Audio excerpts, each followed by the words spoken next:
भैया फिरोज भैया हो। अरे जब से फागुन के महीना चढ़ल बा एगो मेहरारू के पति परदेश रहत रे। कपार छेले वालू के दाढ़ी बनावे वालू। अरे दाढ़ी बनावे वाली ना यहाँ के कमाए खतरा गई बड़े। वो मेहरारू के ना फागुन निमन लागता ना ही फगुआ के रंग निमन लागता। इन्हें पूरा पूरी तक घोटाते नहीं छछना तारी रोआ तारी गुलगुला टनवा गुलगुला। अरे का गुलगुला तनी है थूक तो सूखल जाता। पानी फिल्टर बा पानी फिल्टर। छछना तारी कि हमरो भातार जदी रहितन तब फागुन के रंग हमरा अंग में लगैतन। मेहरारूया कहतिया कि फागुन महीना चढ़ी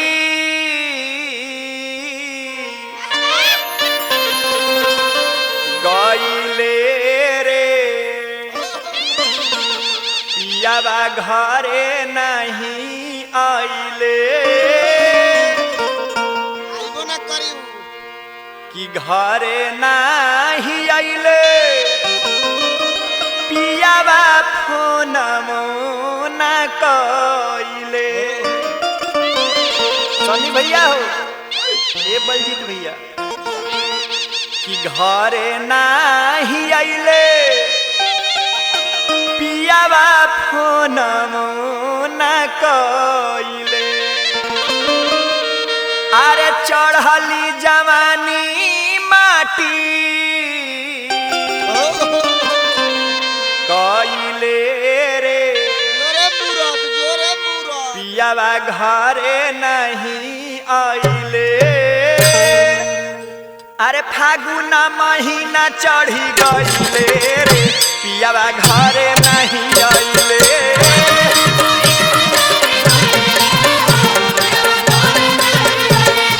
फागुन महीना चढ़ी गइले रे पियावा घरे नहीं आइले।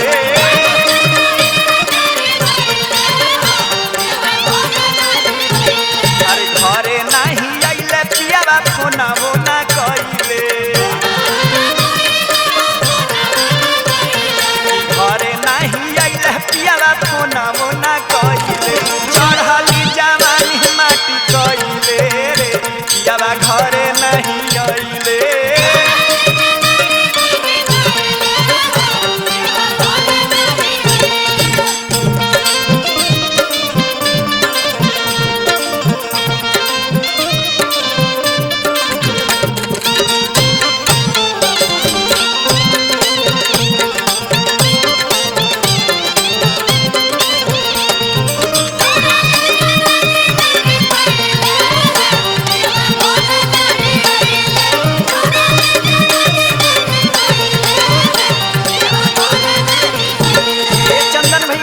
राजू भैया हो तू औरतियावा कहतिया कि आज काल यही पियावा करिले सगुनावा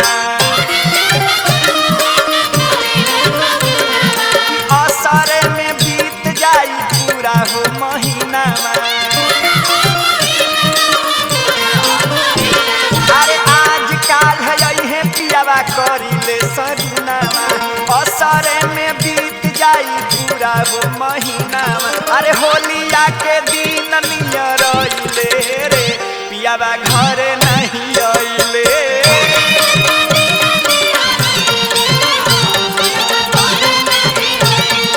फागुन महीना चढ़ी गइले रे पियावा घरे नहीं आइले।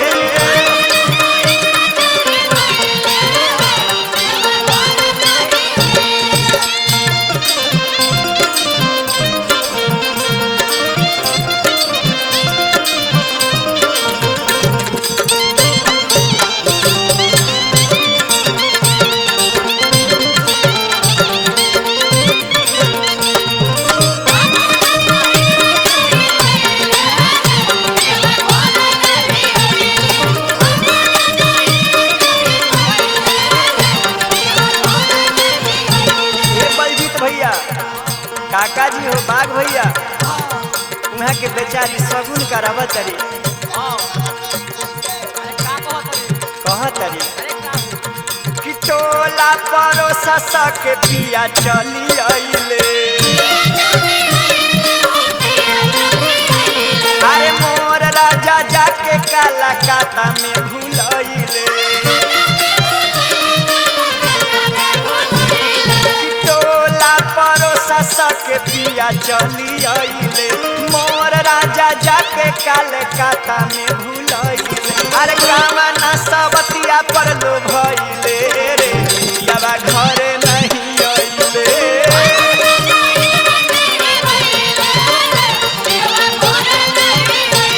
अरे होलिया के दिन नियर अइले रे पियावा घरे नहीं अइले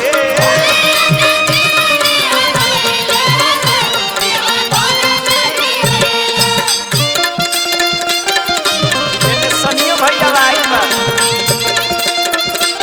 आइने गीतकार विनोद पांडे भी आइल बनी है वाह वाह क्या बात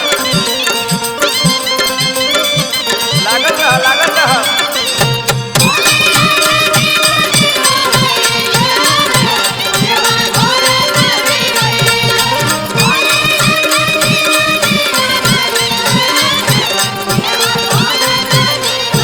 किसानी बिहारी सैया के तना बताई